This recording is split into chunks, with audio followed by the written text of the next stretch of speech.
Vamos a abrir nuestras Biblias en el libro de Hechos. Estamos desarrollando una serie en el libro de Hechos que tiene como propósito que nosotros volvamos a la senda antigua, que identifiquemos las raíces de nuestra fe.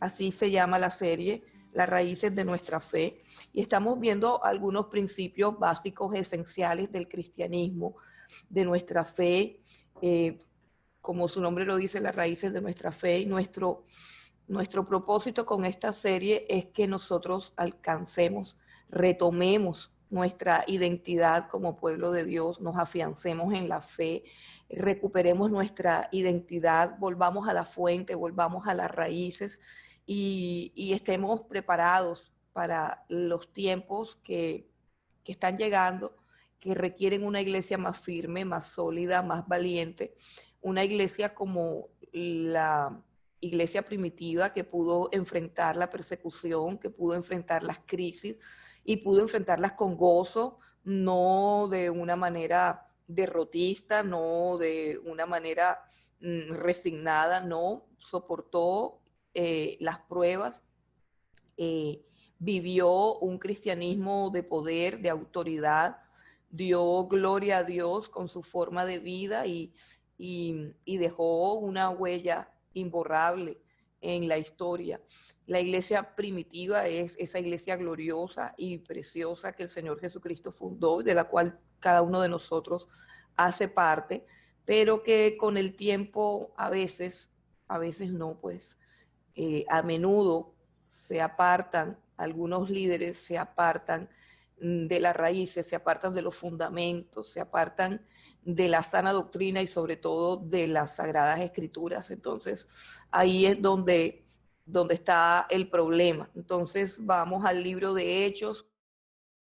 Hechos, capítulo 4, versículos 5 al 12. Dice la palabra del Señor.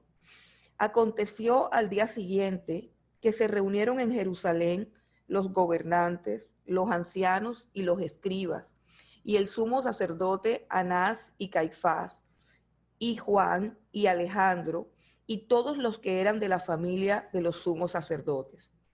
Y poniéndoles en medio, les preguntaron, ¿con qué potestad o en qué nombre habéis hecho vosotros esto?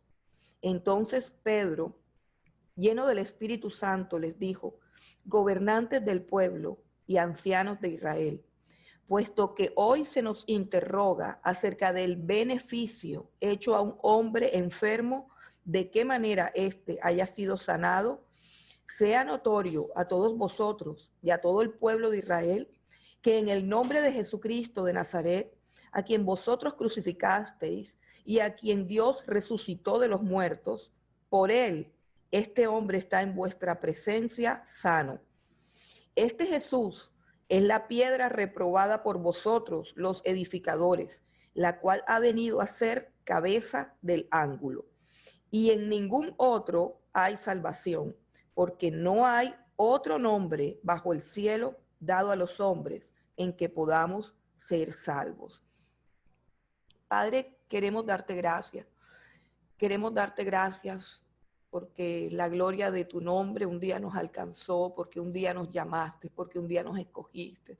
Queremos darte gracias por el privilegio de ser tu pueblo, de ser tu iglesia y de haberte conocido.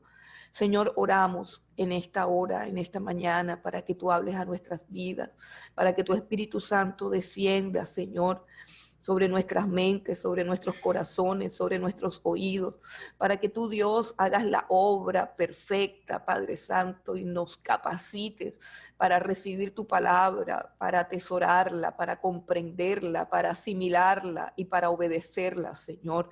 Gracias por esta tu palabra. Te pedimos, Padre Santo y Rey de la Gloria, que abras nuestro entendimiento, Señor, para que podamos percibir, para que podamos apreciar todos los tesoros de tu gloria que están escondidos en este pasaje, en esta escritura, Señor. Te rogamos, Dios, que hagas tu perfecta y gloriosa voluntad en nuestras vidas, en nuestras mentes, en nuestros corazones.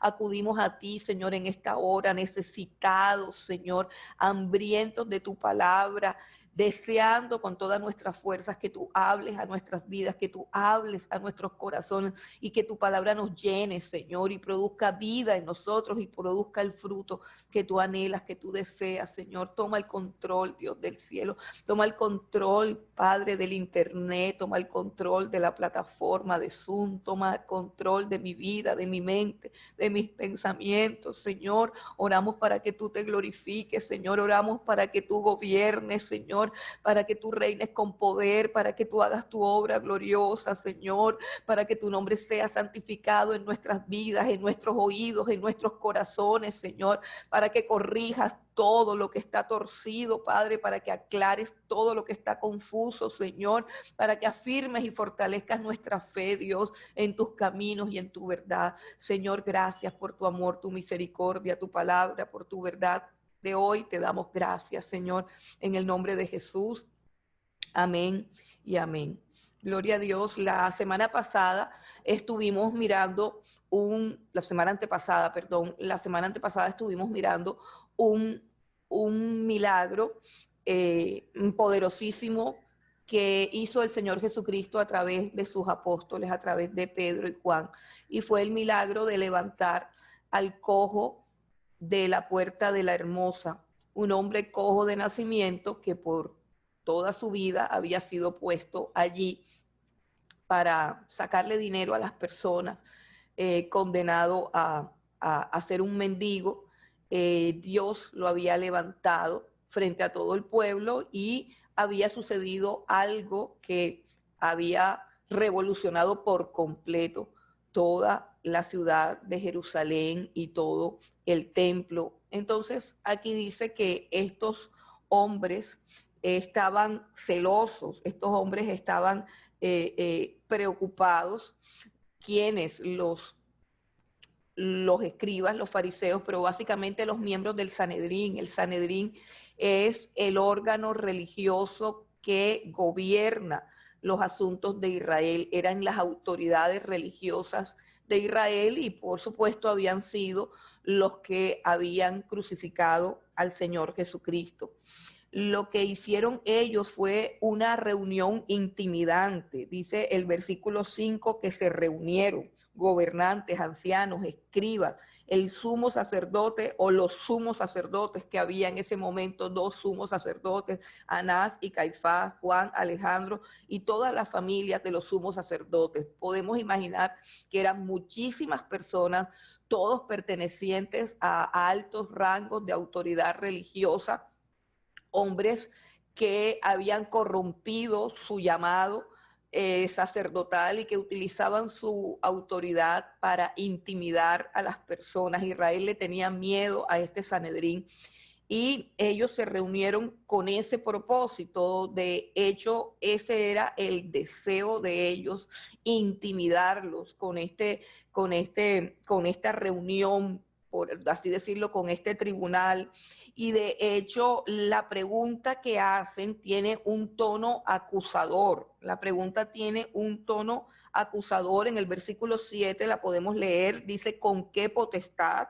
O sea, ¿con qué potestad? ¿Con qué derecho? ¿O en qué nombre? La palabra potestad significa autoridad. O sea, ¿con qué autoridad ustedes han hecho esto? ¿O en nombre de quién habéis hecho esto? Note cómo está formulada la pregunta de estos escribas. Está formulada de una manera intimidante y con respecto a lo que se ha hecho, está aduciendo o aludiendo a el milagro en un tono despectivo. Dice, ¿con qué potestad o en qué nombre habéis hecho vosotros esto? Están hablando de algo que es una señal supremamente gloriosa y manifiesta, evidente, del poder y de la gloria de Dios.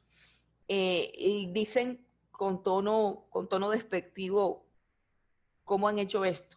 ¿Con qué autoridad han hecho esto? ¿O en nombre de quién han hecho esto. Su pregunta es intimidante y su pregunta es despectiva.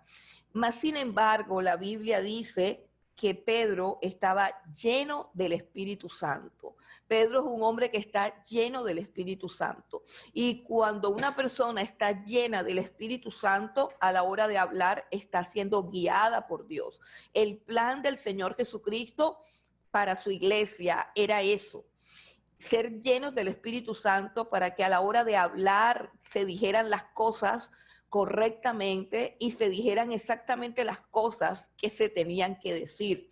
Esta llenura del Espíritu Santo es la que le da a Pedro la capacidad de responder en el momento oportuno y con las palabras oportunas y eficaces.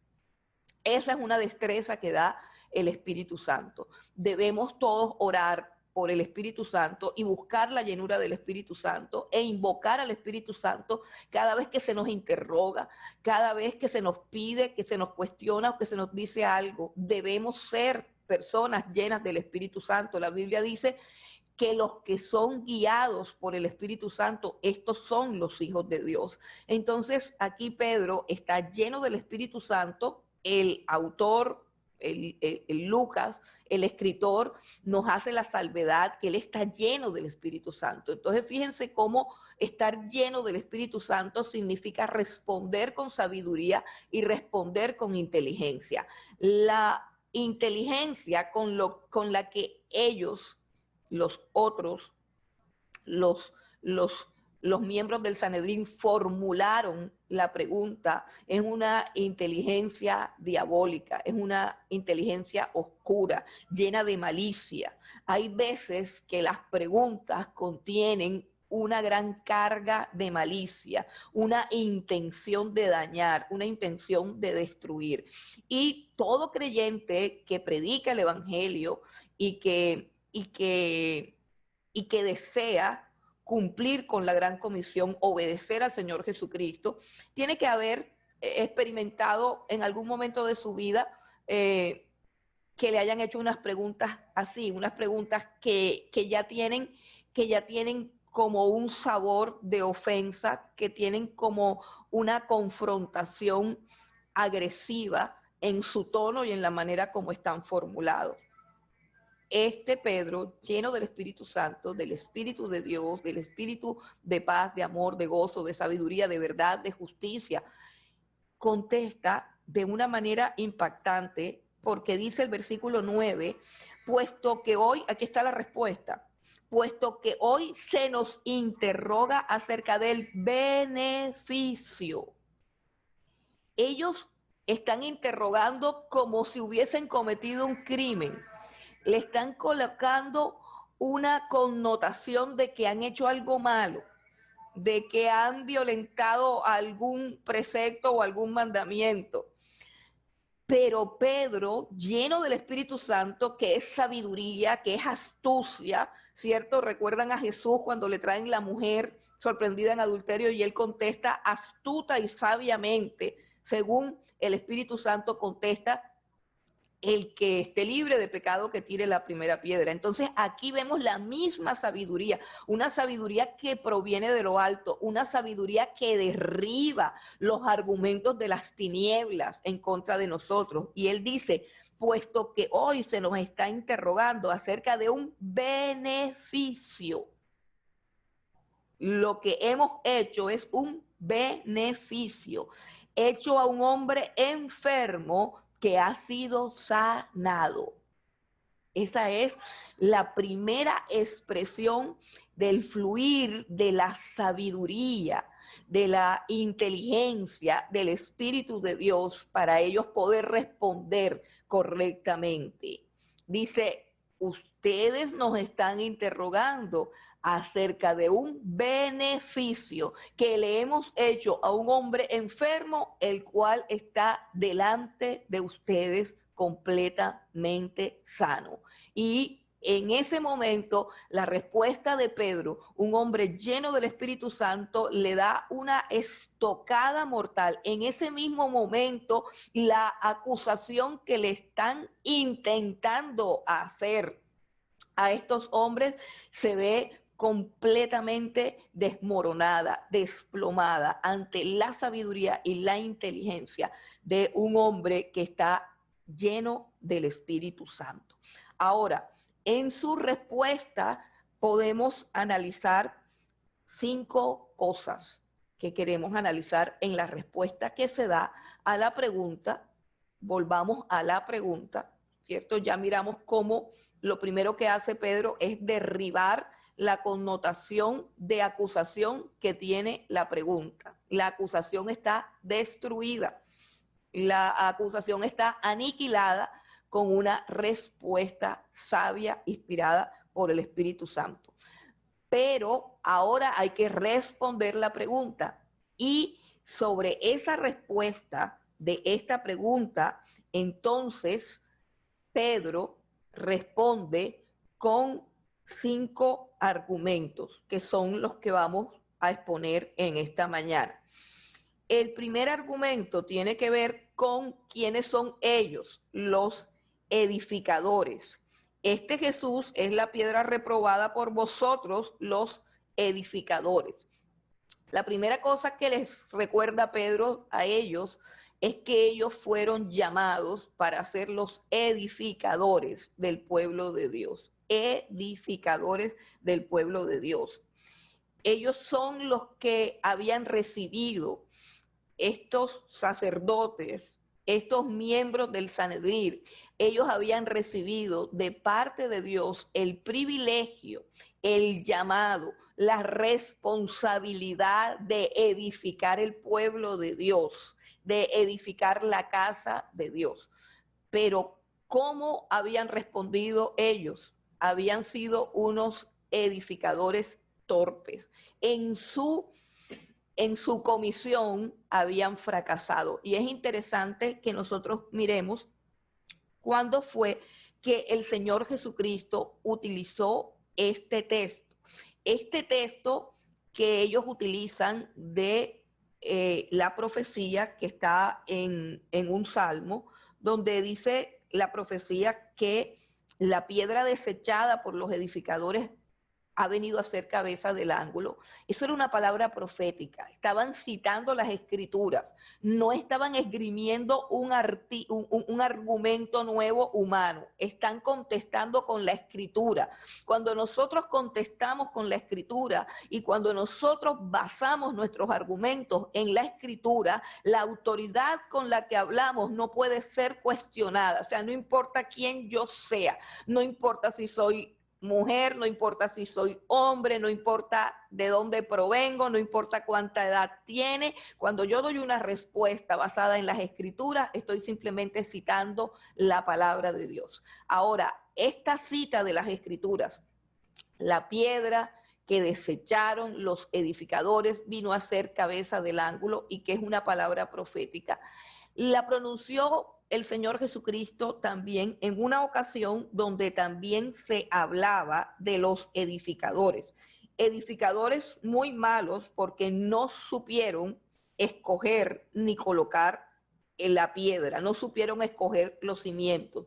Y cuando uno no sabe escoger el cimiento, cuando uno no sabe colocar el fundamento de algo, todo lo que hace va a ser destruido y todo lo que hace va a ser derrumbado.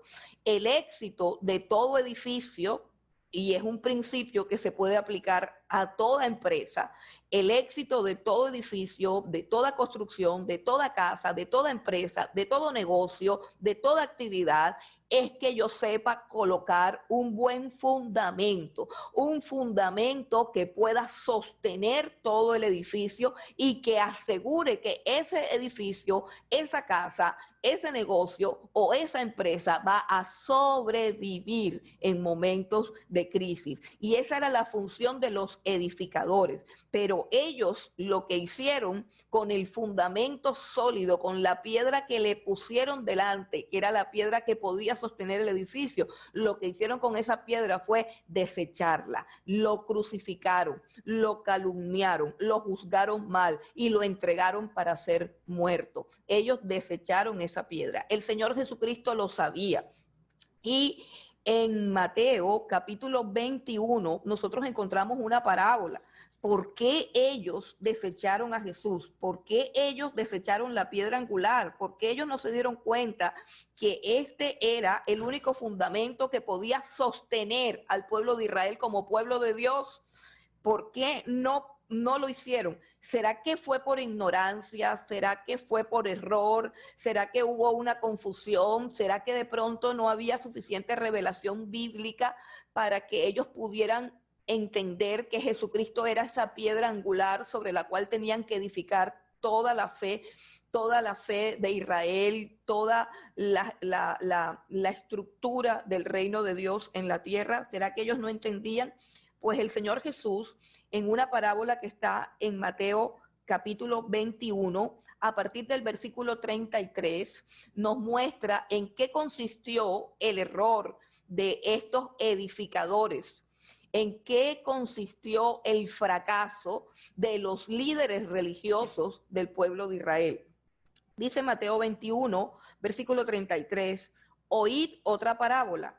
Hubo un hombre, padre de familia, el cual plantó una viña, la cercó de vallado, cavó en ella un lagar, edificó una torre y la arrendó a unos labradores y se fue lejos. Y cuando se acercó el tiempo de los frutos, envió sus siervos a los labradores para que recibiesen sus frutos. Mas los labradores, tomando a los siervos, a unos golpearon, a otros mataron y a otros apedrearon. Envió de nuevo otros siervos, más que los primeros, e hicieron con ellos de la misma manera. Finalmente les envió su hijo, diciendo, tendrán respeto a mi hijo. Mas los labradores, cuando vieron al hijo, dijeron entre sí, este es el heredero, venid, matémosle y apoderémonos de su heredad. Y tomándole, le echaron fuera de la viña y le mataron. Cuando venga pues el señor de la viña, ¿qué hará con aquellos labradores? Le pregunta Jesús a sus discípulos que están delante de él escuchando la parábola. Y los mismos discípulos le contestan la respuesta que es lógica, que tiene que hacer el señor de la viña con estos labradores que mataron a su hijo sabiendo, completamente conscientes de que era el hijo del dueño de la viña, completamente conscientes, porque la parábola dice que los labradores cuando vieron al hijo, versículo 38, mira la parábola, versículo 38, más los labradores cuando vieron al hijo dijeron entre sí, este es el heredero, este es el dueño de la viña, a él le pertenece todo lo que nosotros en este momento estamos administrando. ¿Y qué vamos a hacer? ¿Qué debieron hacer? Debieron respetar, debieron obedecer, pero ellos dijeron, mejor vengan, matémosle, apoderémonos de su heredad. ¿Qué hay que hacer? Los discípulos contestaron, quizás sin entender que estaba tratando de ilustrar el Señor Jesucristo con esta parábola. En el versículo 41 respondieron, obvio, les dijeron, a los malos destruirá sin misericordia. ¿Cuáles son esos malos? Los labradores malos. Y arrendará su viña a otros labradores que le paguen el fruto a su tiempo. Versículo 42. Jesús les dijo, ¿nunca leíste en las Escrituras la piedra que desecharon los edificadores ha venido a ser cabeza del ángulo? El Señor ha hecho esto y es cosa maravillosa a nuestros ojos. Y encontramos allí varias cosas que tienen que ver con los edificadores. Los edificadores en ese momento histórico en el que el Señor Jesucristo llegaba a lo suyo vino, pero los suyos no le recibieron. Llegaba a su pueblo, al pueblo que él fundó, al pueblo que él edificó, al pueblo que él llamó para manifestarse, para manifestar su gloria, al pueblo al cual le entregó los secretos del reino de los cielos.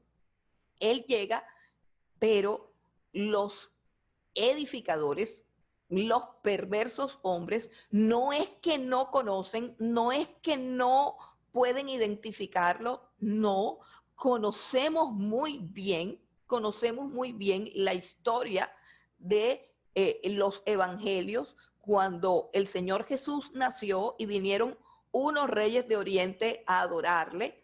El mismo Herodes mandó a llamar a todos estos hombres, a todos los escribas, a todos los intérpretes de la ley. El rey Herodes los llamó y les dijo, ¿dónde debe nacer el Mesías?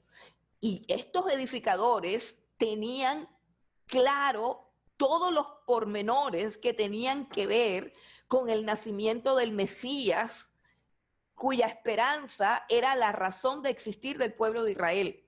Y era el cargo que se les había otorgado a ellos, guiar al pueblo para que recibieran este Mesías. Y todos ellos sabían, y todos ellos contestaron, él debe nacer, él debe haber nacido en Belén de Judá.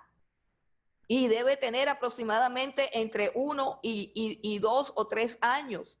Y precisamente con esa información tan precisa, tan clara de la fecha, del lugar, del momento, con esa información, la orden que da Herodes es que maten a todos los niños que tengan esa edad y que estén en ese lugar. Así que estos edificadores no están confundidos, no están errados. Ellos vieron a Jesús, ellos identificaron a Jesús y tal cual como dice la parábola, ellos sabían que él era el dueño de todas las cosas que ellos administraban, que la gloria, la honra, la herencia, las almas, las vidas, el reino, la tierra, el poder, la autoridad, la sabiduría, la alabanza y todo lo que ellos amaban para tener ellos mismos le pertenecía a este Cristo, le pertenecía a este Jesús. Ellos sabían que todo era de él y es precisamente esa la razón por la cual deciden matarlo.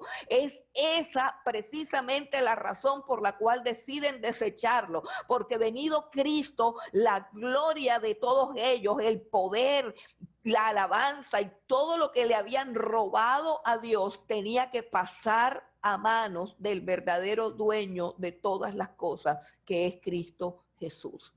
Eran unos pésimos edificadores, intentaron robar lo que no les pertenecía, hombres de lo más depravado y de lo más corrupto.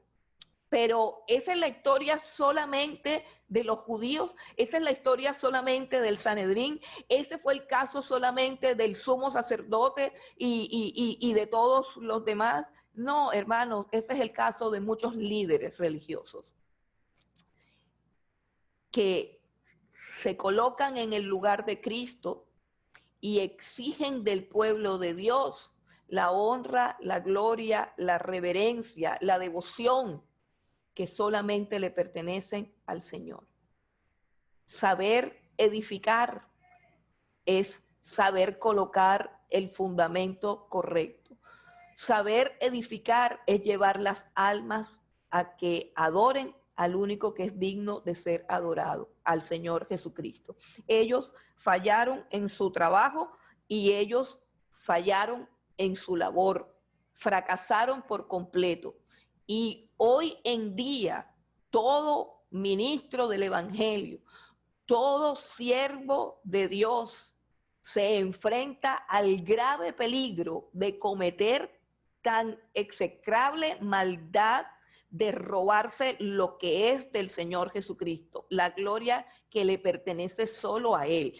Y ese pecado del sumo sacerdote es un pecado que pueden cometer muchísimos líderes religiosos y que aún lo están cometiendo. Muchísimos ministros, muchísimos pastores, sacerdotes católicos, gente que en vez de llevar a las personas a los pies de Cristo y darle la gloria solamente a Él, se roban la gloria y se roban todo lo que les pertenece al Señor. Por eso el apóstol Pablo escribió en Primera de Corintios, ven conmigo a Primera de Corintios capítulo 3.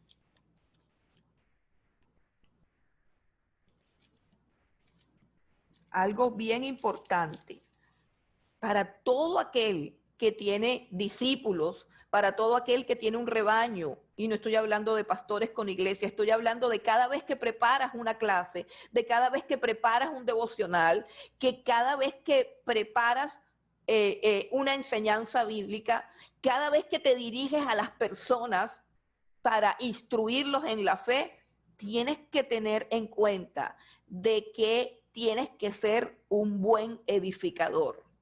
Tienes que edificar correctamente el pueblo de Dios. Tienes que trabajar honestamente en el reino de los cielos. Primera de Corintios, capítulo 3, versículo 10. Dice el apóstol Pablo, hablando de cómo él edifica la iglesia. Conforme a la gracia de Dios que me ha sido dada, yo como perito arquitecto puse el fundamento y otro edifica encima. Todos edificamos encima del fundamento. Pero cada uno mire cómo sobreedifica, porque nadie puede, versículo 11, nadie puede poner otro fundamento que el que está puesto, el cual es Jesucristo. Uno de los problemas más graves del pueblo cristiano, lo que nos está dividiendo, lo que nos está haciendo perder el rumbo, lo que nos está haciendo perder el norte y sobre todo perder la identidad, es que están poniendo otros fundamentos, revelaciones personales, visiones personales, sueños personales de pastores. Cada quien le sirve a su propio edificio, cada quien le sirve a su propia visión, cada quien le es fiel a su líder carismático, atractivo, y se nos ha olvidado que solamente hay una piedra angular, solamente hay un fundamento, y solamente en ese fundamento es que somos edificados sin peligro de ser destruidos y de ser derrumbados. Una de las cosas que yo me pregunto es cómo estará funcionando la iglesia del Señor Jesucristo en este momento donde Dios le ha dado una estocada mortal a los ministerios que están basados en el edificio, en la personalidad magnética o carismática de su líder, en lo atractivo de la escenografía de los lugares donde nos congregamos. En este momento, ¿dónde está la iglesia? En este momento, ¿dónde está la fe de los creyentes? En este momento, ¿cómo está la vida espiritual de cada persona? Y yo quiero confrontar a todos los que me están escuchando en este momento y a los que me escucharán después. ¿Qué ha sucedido con tu fe? ¿Qué ha sucedido con tu vida de oración? ¿Qué ha sucedido con tu devoción a Cristo ahora que ya no puedes ir al edificio que tanto orgullo nos produce? Ahora que el pastor de tu iglesia no puede poner sus manos sobre ti y ungirte, que no te pueden profetizar, que de pronto no te han llamado. De hecho, hay muchas almas a las cuales yo no he podido llamar. De pronto nadie te ha llamado. De pronto eres parte de la piedra angular o de pronto estás aquí porque eres parte de otra iglesia donde el pastor no te ha llamado, el pastor no ha tenido tiempo de buscarte, de consolarte, de ayudarte. De pronto estás solo, no queda nada, no tienes el edificio con el aire acondicionado, no están los músicos tocando la melodía favorita, no hay ningún ambiente agradable para tus sentidos. No hay esperanza tampoco humanamente hablando de que eso pueda volver. ¿Por qué no la hay, hermano? Porque estuve en una reunión de pastores por Zoom, habían más de 460 pastores y el protocolo para todos los pastores, sean de mega iglesias o de iglesias grandes o de iglesias pequeñas, el protocolo que se va a autorizar es de un aforo de 50 personas. No importa si tú tienes una congregación de 200, de un salón de 300, 400, 500, 1000 metros cuadrados, no importa. En esos 1000 metros cuadrados, escucha bien, solamente se pueden congregar 50 personas por servicio, separadas la una de la otra 2 metros lateral y de manera horizontal 1 metro. Y no hay más, pare de contar. Eso es lo que de pronto viene cuando Barranquilla sea una ciudad que no sea una ciudad naranja, porque estamos clasificados como una ciudad naranja. Somos los pueblos, los municipios están clasificados como no COVID, COVID moderado, COVID y COVID, no sé cómo se llama el último, que al que pertenecemos nosotros, COVID desenfrenado. Yo lo voy a bautizar así hoy. Nosotros en Barranquilla somos COVID desenfrenado, o sea, desenfreno total de COVID, somos alerta naranja, así que los últimos en abrir las iglesias, los edificios de las iglesias, seremos nosotros los barranquilleros. Ahí les vamos informando. ¿Cómo está tu fe en Cristo Jesús si tu fe depende de eso? ¿Qué puedes decir?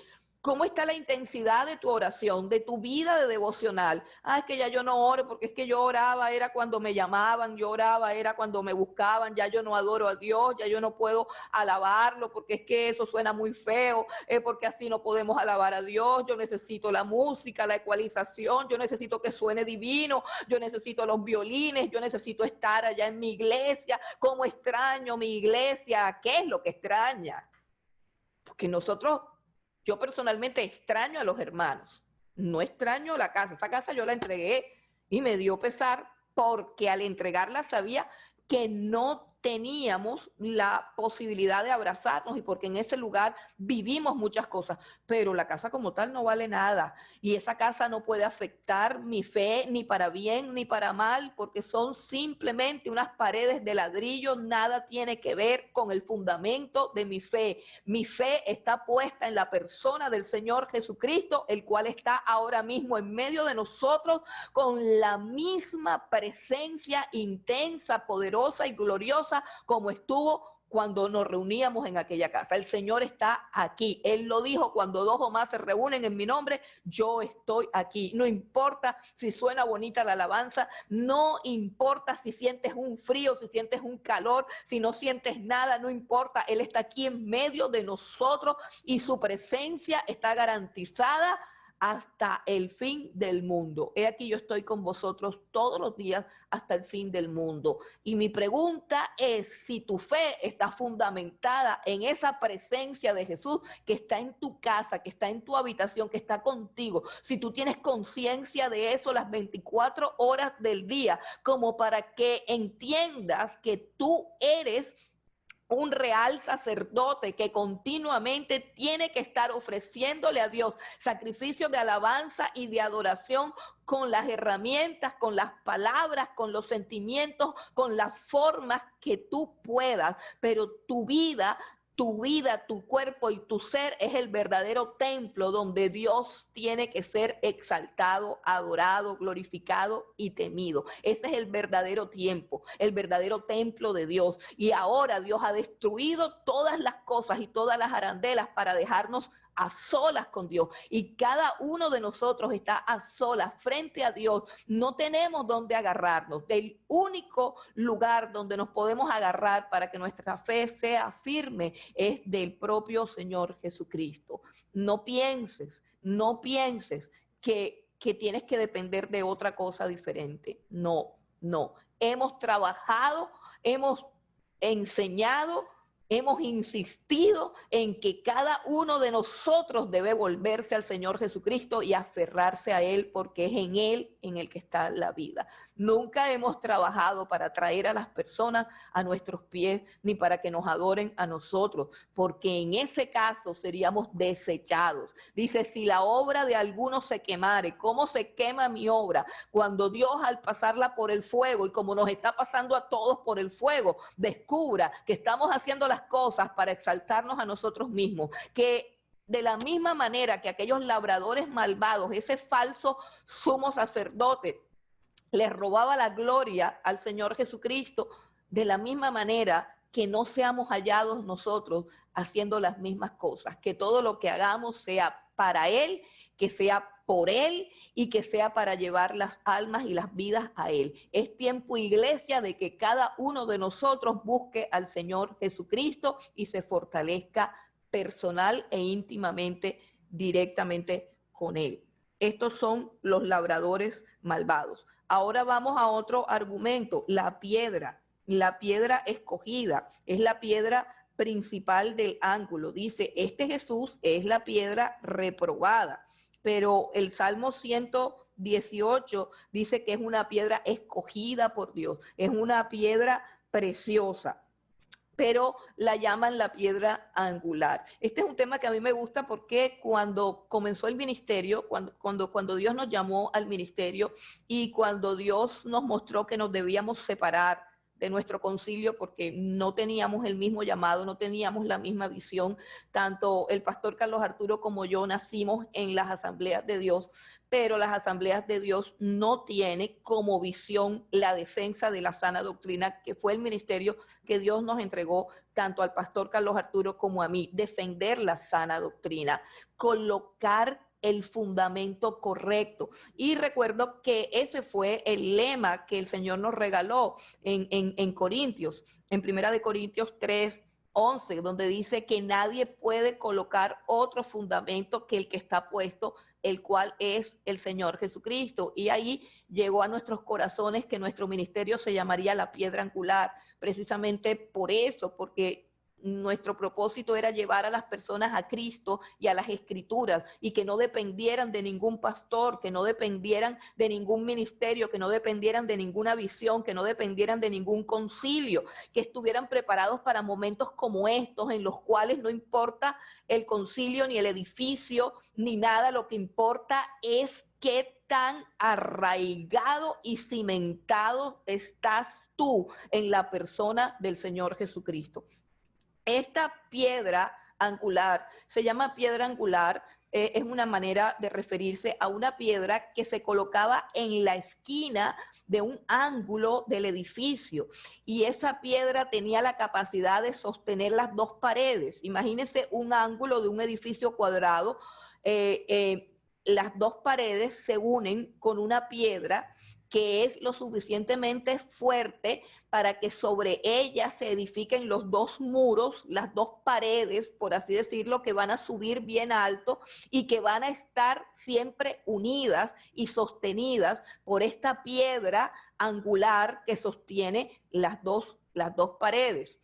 No, cualquier piedra no tiene la capacidad de ser colocada ahí en ese ángulo y no tiene la capacidad de sostener ambas paredes del edificio. Y si esa piedra angular no es la piedra que se escoge correctamente, es decir, si los que van a edificar el edificio no seleccionan con suprema precisión y sabiduría cuál va a ser la piedra angular, todo el edificio se va a venir abajo porque las dos paredes van a colapsar.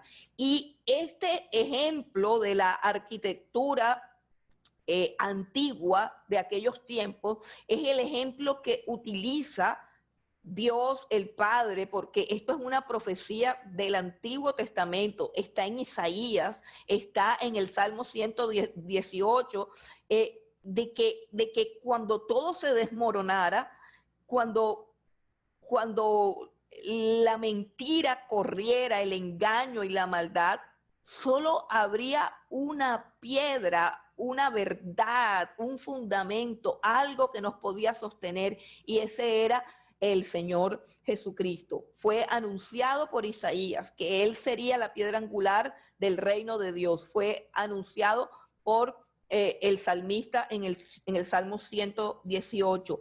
A esto aludió Jesús en la parábola que acabamos de leer.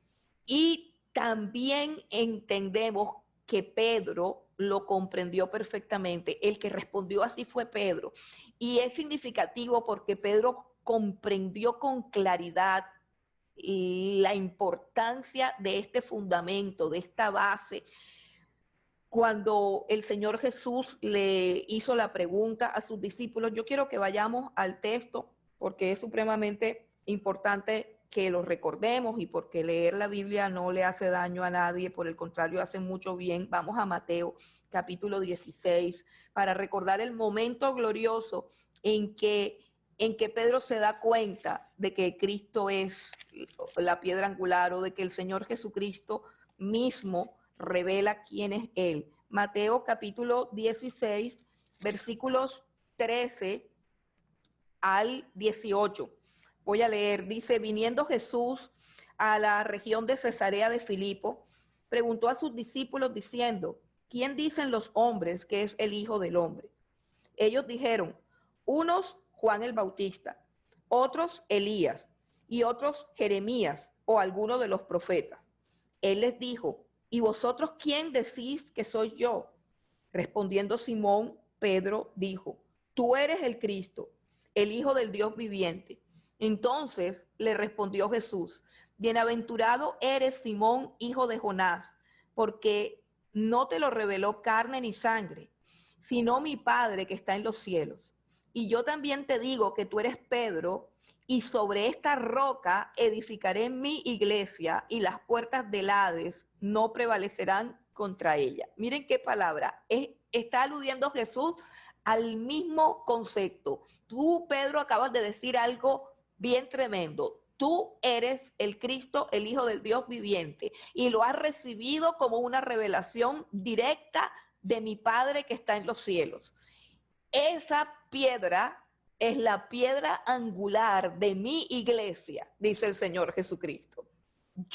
Yo mismo soy la piedra angular de mi iglesia. Y dice, sobre esta piedra edificaré mi iglesia. ¿Qué está diciendo? Está diciendo que aquella edificación de los sumos sacerdotes, de los que están aquí frente a Pedro y frente a Juan. Por eso es que es importante que nosotros sepamos en quién hemos creído, porque tanto Juan como Pedro saben que el edificio que construyeron los escribas y el sumo sacerdote, y Anás y Caifás, es un edificio que va a ser derribado, es un edificio que va a ser destruido, que no quedará piedra sobre piedra, pero ellos están llenos de valor por la llenura del Espíritu Santo y por las palabras que escucharon de Jesús, donde Jesús dijo, esta verdad, que yo soy el Cristo, que yo soy el Hijo del Dios viviente. Esta verdad será la piedra angular de la iglesia que yo mismo voy a edificar.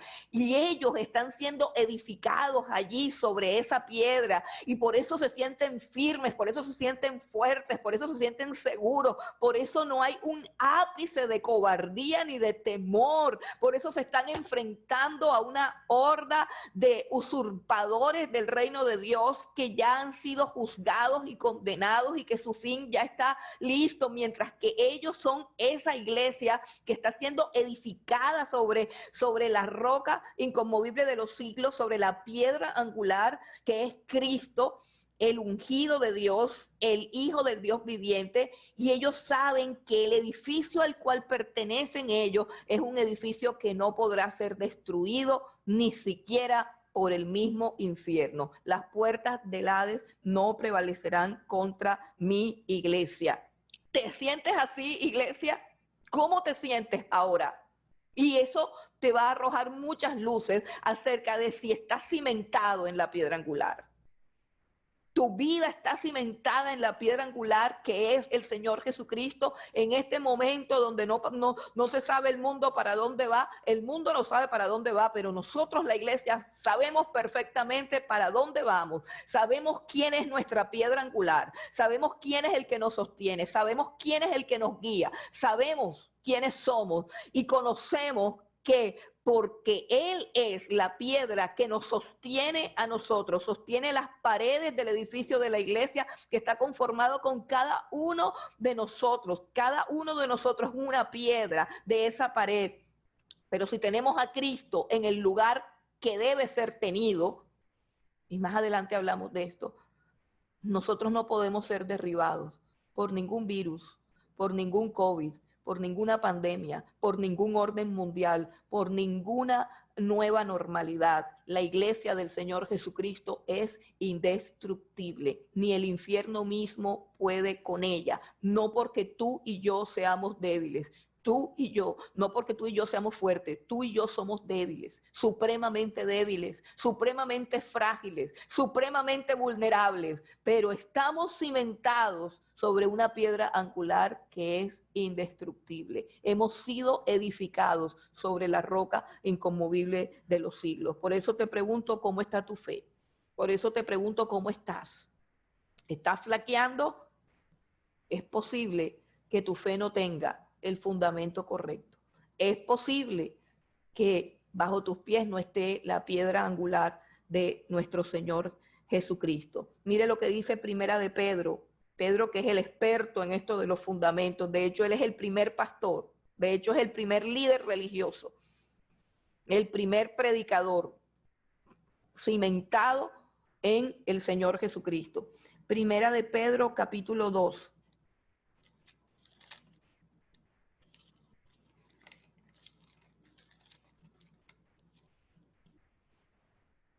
Versículo 4 y 7. Dice, acercándoos a él, está hablando el apóstol Pedro, acercándoos a él, piedra viva, desechada ciertamente por los hombres, mas para Dios escogida y preciosa.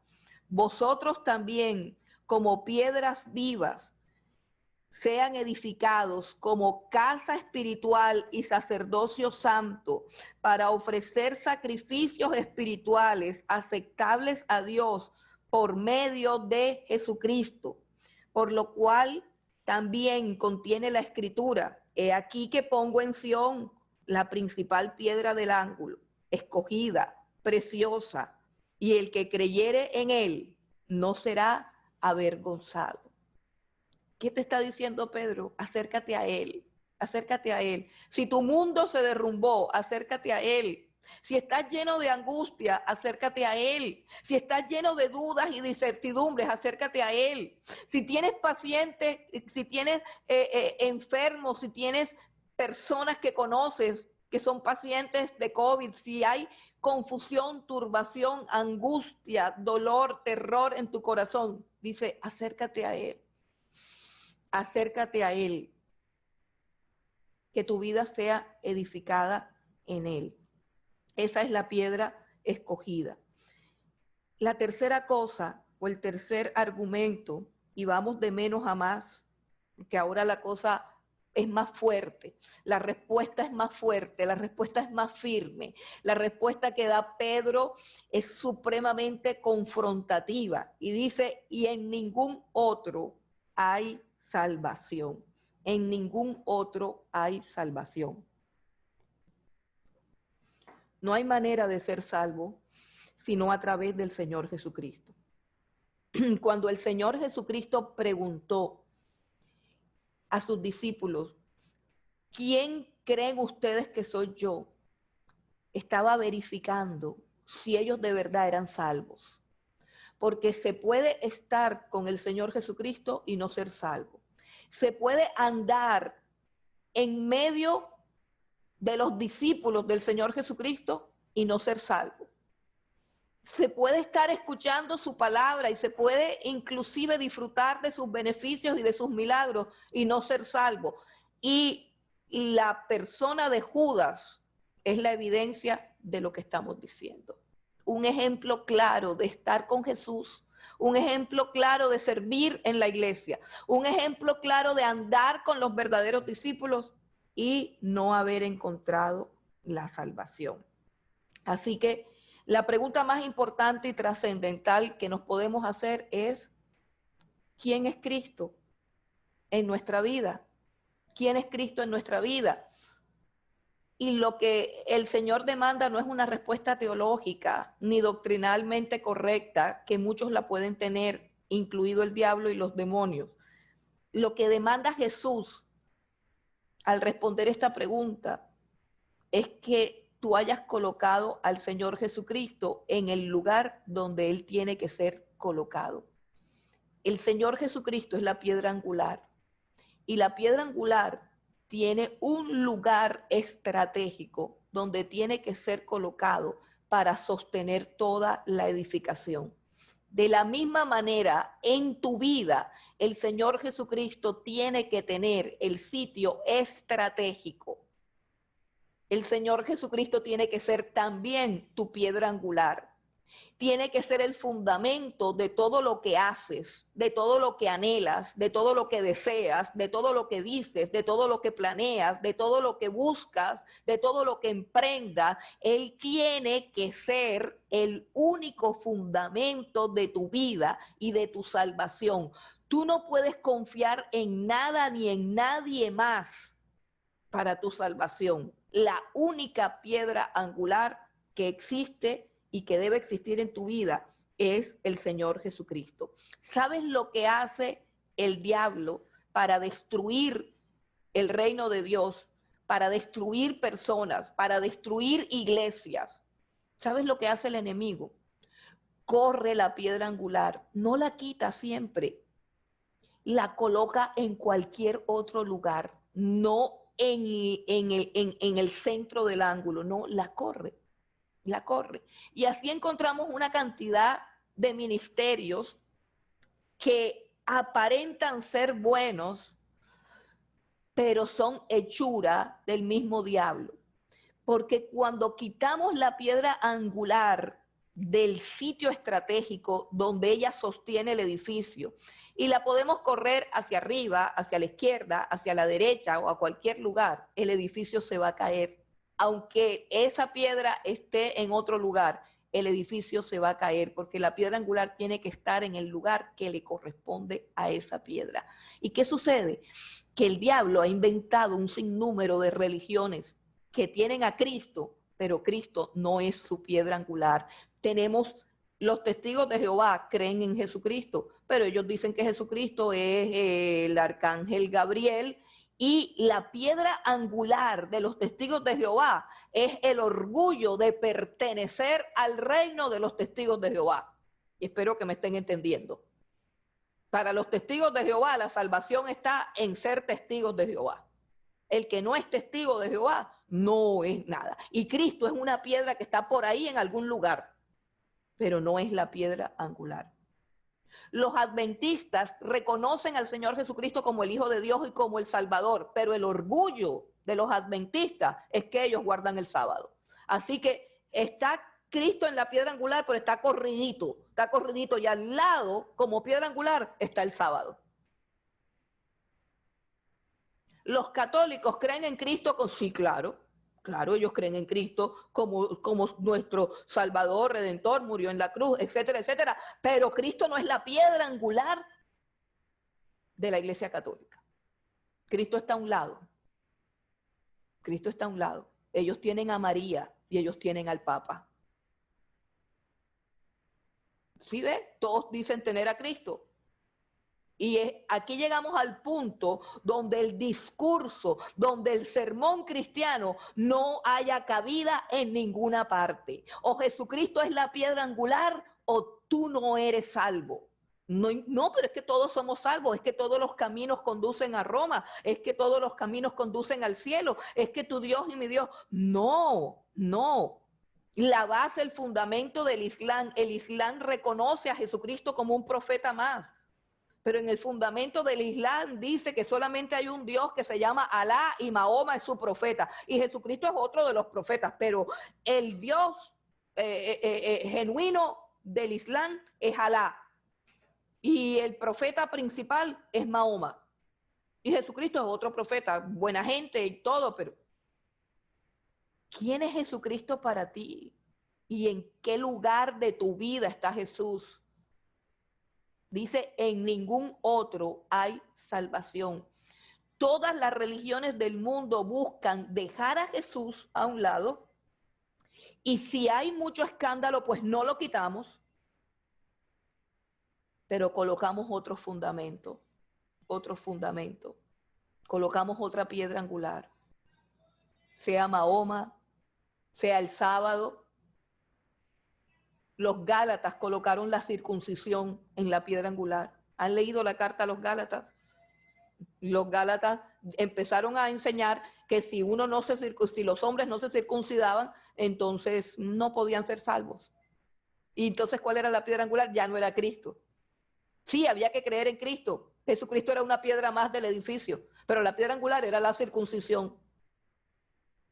Yo espero que estemos entendiendo, porque eso puede estar sucediendo no solamente en algunas iglesias, sino que puede estar sucediendo en tu propia vida. Puedes tener al Señor Jesucristo, pero tu piedra angular no es Cristo, sino tu esposo, tu hijo, tu negocio, tu pastor, tu religión, tus obras, tu carro, tu casa, no sé.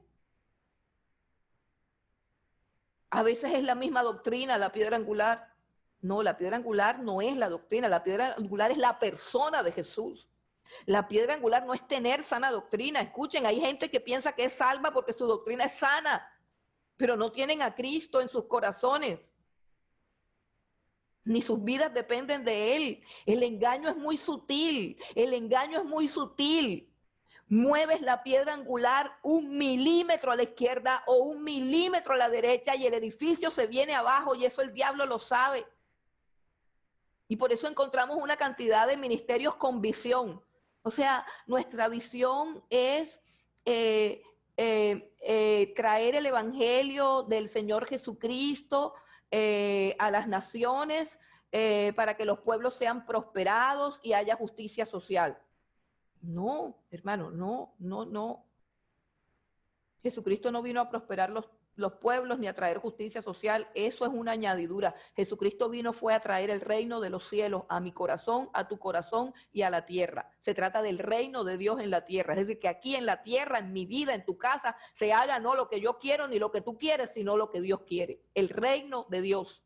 Y eso implica que yo tengo que bajarme de mi trono y humillarme para postrarme ante Él y hacer su voluntad. Y a eso era lo que no querían el sumo sacerdote. Y nosotros muchas veces tampoco queremos eso. Queremos un Jesús que esté al lado nuestro, pero no un Jesús que sea quien nos sostiene, quien nos dirija, quien nos controle, quien nos sustente. No hay nada que pueda traer más paz al alma, más seguridad. Vea, no hay nada que pueda acabar con todas las enfermedades mentales, todas las depresiones, los suicidios, todo eso que está tan de moda, la ansiedad. Que Cristo sea la piedra angular de tu alma, de tu vida, de tu mente, de tus pensamientos. Depender de Jesús para todo, saber que todo lo que tú puedes necesitar lo provee el Señor Jesucristo a través de diferentes medios. Es el sustento de la vida, es el sustento de la fe, es la base y el fundamento de nuestra esperanza, de nuestra paz.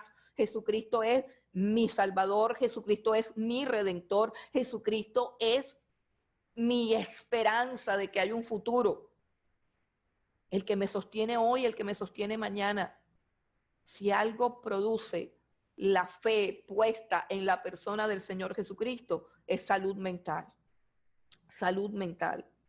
¿Qué sitio ocupa en tu vida Jesús? Y en tu fe, ¿qué sitio ocupa? Y luego dice, no hay otro nombre, no hay otro nombre. Este viene siendo el cuarto argumento. Y en ningún otro hay salvación. ¿Y por qué no hay salvación en ningún otro? Porque no hay otro nombre, no hay otro nombre dado a los hombres. No hay otro nombre bajo el cielo dado a los hombres. Este argumento tiene varias connotaciones, tiene varias implicaciones. Primero que todo, no hay otro nombre. Segundo que todo, bajo el cielo. O sea, que esto no es un asunto de que es para nosotros los occidentales o que en ese momento era para los judíos. No, es que no hay ni un solo lugar en el planeta Tierra. No hay ni un solo ser humano en el planeta Tierra que pueda alcanzar salvación por otro medio diferente al Señor Jesucristo. No hay nadie, sea chino, sea mongolio, sea japonés, sea australiano, sea un indígena de alguna tribu no descubierta, en cualquier lugar de la tierra, la única salvación es Jesucristo. El único nombre que tiene que ser pronunciado para ser salvo es el nombre del Señor Jesucristo. Pero vamos primero por el asunto del nombre. La pregunta consistía en ¿con qué potestad o en qué nombre han hecho ustedes esto? ¿Cierto? Ahora, quiero recordarles que los judíos y Pedro y Juan, que son los que están allí siendo cuestionados, interrogados, y en este caso el que está respondiendo es Pedro, yo quiero recordarles que los judíos conocen perfectamente los nombres de Dios y que en el Antiguo Testamento hay una cantidad de nombres de Dios que fueron revelados al pueblo judío, nombres que el pueblo judío guardó con celo. porque eran nombres sagrados que no podían ser pronunciados a la loca. Eran nombres supremamente santos y supremamente sagrados. Y todos esos nombres los conocían tanto los miembros del Sanedrín que están increpando a estos hombres como Pedro y Juan que están contestándoles. Y conocían, por ejemplo, cosas que nosotros ya sabemos, que en el Antiguo Testamento el nombre por excelencia de Dios que le fue revelado a Moisés, escuche bien, a Moisés le fue revelado el nombre de Yahweh, que se conoce como el tetragramatón, que está compuesto de 4 letras, YHWH, no tiene ni tenía vocales. Y su pronunciación era una cosa supremamente exclusiva de los rabinos más consagrados. Ellos conocían ese nombre, ese era el nombre con que Dios se le reveló a Moisés. Ese fue el nombre con el que se escribió la ley, con el que Dios firmó los mandamientos con su puño y letra. Firmó los mandamientos que escribió en piedra. Ese era el nombre que era garante del pacto antiguo, del pacto de la ley, del pacto mosaico. Ese era el nombre y eso era lo más grande que había en ese momento. Escuche bien lo que estoy diciendo porque ya vamos a entrar en un terreno donde la gente a veces no asimila las cosas bien. ¿Y qué sucedió con ese nombre? Quiero contarles que para los judíos este nombre de Yahweh, el tetragramatón YHWH, este nombre era tan sagrado, que durante el Imperio griego, el emperador Alejandro Magno ordenó a un grupo de 70 escribas judíos, ordenó que tradujeran la Torá al idioma griego. Y estos 70 escribas judíos, precisamente por la reverencia y el respeto de ese nombre que estaba allí en la Torá y que no podía ser pronunciado por ningún gentil, por ningún impío, ni tampoco podía ser traducido a ningún idioma, según ellos, pagano. Entonces ellos, sin ponerse de acuerdo, todos colocaron, en vez del tetragramatón, lo que colocaron fue Adonai, que significa el Señor, que es un nombre de Dios. No se refiere al señor Julio o al señor Mateo, no. Adonai se refiere al Señor de toda la tierra, que es otro de los nombres de Dios. Un nombre que podía ser pronunciado por el pueblo. Adonai, el Señor, era una manera respetuosa para no tocar el nombre sagrado. Entonces ellos colocaron Adonai, colocaron Señor. Así se tradujo la Torá a el griego, que es la versión de la Biblia que se llama la Septuaginta, y de allí de la Septuaginta, es decir, de la versión griega de la Torá, es que vienen la mayoría de las traducciones y muchas traducciones latinas. Pero en una de esas traducciones latinas hicieron algo que hasta la postre no es algo muy bueno. Escuche bien lo que les voy a decir. ¿Qué hicieron? Tomaron las 4 letras del tetragramatón, la Y, la H, la W y la H, y las mezclaron con las vocales de Adonai.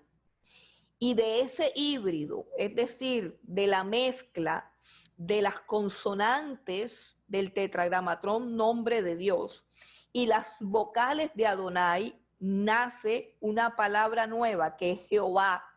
Ese Jehová no es, escuche bien, no es el nombre de Dios, no es el nombre de Dios. Se lo repito y se lo repito sin miedo, porque estoy tratando de romper un esquema, de romper un paradigma, algo creado por los hombres. Dios nunca reveló que Jehová fuese su nombre.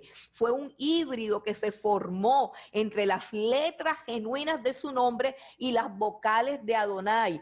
Y aparece un nombre nuevo que es Jehová, que no es el nombre de Dios. Ese es el único motivo por el cual yo cambiaría la Biblia Reina Valera. Es el único motivo por el cual cambiaría la Biblia Reina Valera, porque ese no es el nombre de Dios. Y de hecho, cuando voy a leer un salmo, acostumbro a decir el Señor, en vez de decir Jehová, porque no me gusta, porque Dios no lo reveló, porque fue un híbrido, fue un invento humano.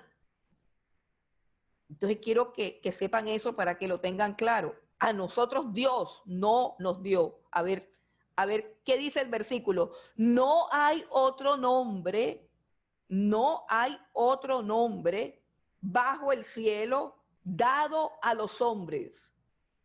Dado a los hombres por quién? Por Dios. Escuche, nosotros, la iglesia del Señor Jesucristo, no tiene ningún otro nombre que el que Dios nos ha dado. Y ese nombre es el nombre de Jesús, no es el nombre de Jehová. El nombre de Jehová lo inventaron los traductores de la Biblia griega a la Biblia latina. Espero que entiendan lo que yo estoy tratando de decir. Ahora, yo no estoy diciendo que sea pecado llamar a Dios Jehová, ¿no? Pero eso es una tradición humana. Repito, eso es una tradición humana. Pero ¿qué sucede? Que la ignorancia hace muchas veces, y en muchos casos, encuentro yo personas que creen que el nombre de Jehová es mayor que el de Jesucristo. Y ahí, de ese error es que tenemos que salir. Escúchame bien. El nombre de Jehová no es mayor que el de Jesucristo, porque el nombre de Jehová fue un híbrido formado por unos traductores bíblicos, mientras que el nombre de Jesucristo es el nombre que bajó del cielo, que Dios entregó a los hombres para que todo ser viviente pronuncie, y solamente en ese nombre hay salvación. Cuán grande y glorioso es el nombre de Jesús, que ninguno, escuche bien lo que le estoy diciendo, ninguno de los escritores del Nuevo Testamento tienen un nombre diferente para referirse a Dios el Padre. El tetragramatón quedó guardado en el Antiguo Testamento. Ni Pedro, ni Santiago, ni Mateo, ni Lucas, ni Marcos, ni el apóstol Pablo, ninguno de ellos, en su mayoría judíos ortodoxos, ninguno de ellos cuando ora o cuando escribe o cuando hace alusión al nombre de Dios, ninguno de ellos dice Jehová. Búsquenme dónde aparece Jehová en el Nuevo Testamento. Es la pregunta que yo le hago a todos los testigos de Jehová. A ver, cuénteme. Si usted es iglesia, si usted es pueblo de Dios, cuénteme por qué. Desde Mateo, que es el primer escritor del Nuevo Testamento, hasta Juan, que es el último escritor del Apocalipsis, ninguno de ellos usa el tetragramatón, ninguno de ellos usa Jehová, ninguno de ellos usa eso. Y cuando se refieren a Dios el Padre, ¿sabe cómo lo llama el apóstol Pablo? Padre de nuestro Señor Jesucristo. Padre de nuestro Señor Jesucristo, al Dios y Padre de nuestro Señor Jesucristo. Este es el nombre sobre todo nombre. El apóstol Pablo escribió en Filipenses 2, versículo 9. Vamos a Filipenses 2. Sé que estos textos los conocen, pero yo prefiero asegurarme por si hay alguien que no lo conoce. Filipenses capítulo 2. Filipenses capítulo 2. Versículo 9 al 11. Por lo cual Dios también le exaltó hasta lo sumo. ¿Hasta dónde lo exaltó? Hasta lo sumo. ¿Sabe lo que significa hasta lo sumo? Que no hay nadie por encima de él. Cuán glorioso es el nombre de Jesús, que no existe nada ni nadie por encima de él, porque el mismo Dios fue el que lo exaltó hasta lo sumo. Dice, y le dio un nombre que es sobre algunos nombres, y le dio un nombre que es sobre todo nombre, sobre todo nombre. Y dice, para que en el nombre de Jesús, ¿en el nombre de quién? ¿Sabe qué es doblar rodillas? Doblar rodillas es adorar. Doblar rodillas es reconocer la majestad divina en la persona de Jesús. Eso es doblar rodillas. Uno no dobla rodillas ante ningún santo. Uno no dobla rodillas ante ninguna criatura. Uno no dobla rodillas ante el ángel Gabriel. ni San Gabriel, ni ante la Virgen, ni ante nadie. Uno no dobla rodillas ante un ser creado. Uno dobla rodillas delante del Dios eterno, creador, alto y sublime. Y dice, para que en el nombre de Jesús se doble toda rodilla de los que están en los cielos y en la tierra y debajo de la tierra, hasta el infierno. Óigase bien. Porque mientras Pedro estaba diciendo que no había otro nombre dado a los hombres bajo el cielo, ahora el apóstol Pablo está diciendo que aún debajo de la tierra tampoco hay otro nombre que pueda ser invocado. Dice, y toda lengua confiese que, ¿quién? Yahweh, Jehová. No. Este no es el nombre que aparece aquí.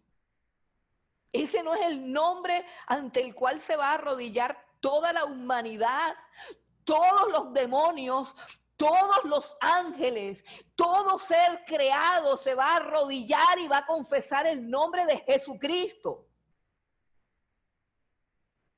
Yo creo que esto nos debe poner a pensar acerca de que de pronto no conocemos bien al Dios que adoramos. Y toda lengua confiese que Jesucristo es el Señor, para gloria de Dios Padre. ¿Qué quiere decir eso, hermano? Que el nombre más glorioso de Dios, el Padre, es el nombre de su Hijo Jesucristo. Que el nombre que más honra, glorifica y exalta a Dios es el nombre del Señor Jesucristo. Si quieres comprobar que Pablo está hablando tanto del Hijo como del Padre, o sea, está hablando de Cristo y al mismo tiempo está hablando de Dios, dice, y toda lengua confiese que Jesucristo es el Señor para gloria del Padre, porque los dos son uno solo. Y dice Isaías 45:23. Ven a Isaías 45:23 para que veas que se refiere al mismo Dios.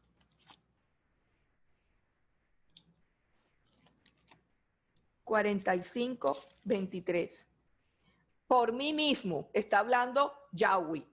Ese es el que está hablando. Hasta ese momento, ese es su nombre. En ese momento donde él habla en Isaías, Yahweh es su nombre. Dice, por mí mismo hice juramento, de mi boca salió palabra de justicia y no será revocada, que a mí se doblará toda rodilla y jurará toda lengua. Isaías 45:23. Yo te pregunto, en Isaías 25:43, ¿a quién se le están doblando las rodillas? ¿Y qué nombre está jurando toda lengua? Y Yahweh está diciendo a mí, Yahweh está diciendo a mí se doblará toda rodilla y toda lengua me confesará. Y ahora Pablo nos dice que ese nombre no es el de Yahweh, sino el de Jesucristo. Yo creo que necesitamos conocer más a Jesús, porque la gloria de nuestro Rey, de nuestro Señor y de nuestro Dios es muchísimo más grande de lo que creemos, de lo que percibimos, de lo que entendemos. Y tenemos un nombre cuyo poder y autoridad desconocemos a veces. Dios no permitirá el acceso a su gracia a nadie que no pronuncie este nombre. A nadie. En ninguna parte del planeta Tierra, en ninguna tribu, en ninguna nación, ni en el cielo ni en la tierra, nadie tendrá acceso al trono de Dios si no se postra ante este nombre. Todo lo que Dios puede dar, lo puede dar en el nombre de Jesús. No solo para los cristianos, no solo para los judíos, no solo para los europeos, no solo para los latinos, para todo ser viviente, para todos los demonios, para todos los ángeles. El único nombre que tiene que ser invocado es el nombre del Señor Jesucristo.